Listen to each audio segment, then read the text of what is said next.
moons and their goddesses were brought into being by the will of Nibelung, the then ruler of Tevat. But when the heavenly principles came, they changed the world completely, down to its very foundations. The moon goddesses were nowhere near strong enough to challenge this entity. But the heavenly principles did not view them as heretical entities that had to be removed. Essentially, the three moons existed to keep this planet alive and operational, which did not directly conflict with the heavenly principles' aims.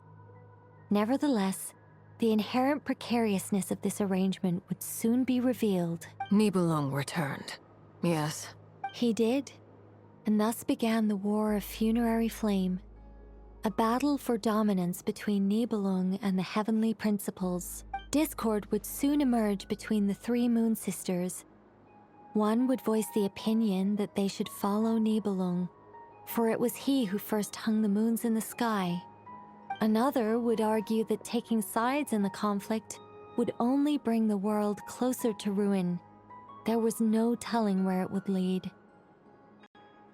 Especially since their creator had returned, bearing the perilous power of the abyss, Nibelung would eventually discover their disloyalty.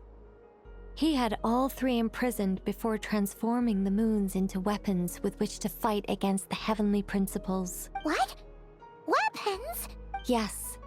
The very moons that had once defended the planet became instruments of death and destruction, striking terror into the hearts of all living things.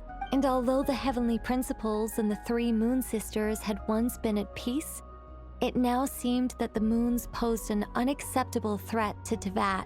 It is possible that the heavenly principles did not know of the goddess's imprisonment. If so, the weaponization of the moons would surely have been viewed as an intentional breach of the peace agreement. Regardless of who knew what, when, the heavenly principles shattered two moons and flung the other beyond the skies. Whether the goddesses managed to escape Nibelung's captivity after his fall, nobody knows. But this much is certain. From that day on, the moons no longer belonged to Tevat.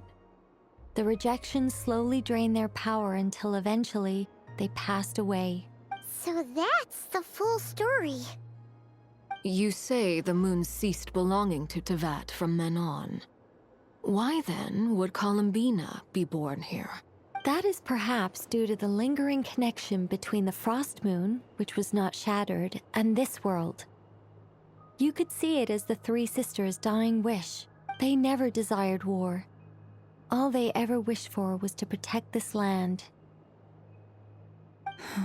I see. If the final fate of the three goddesses is as you say, then Columbina faces the same grave danger.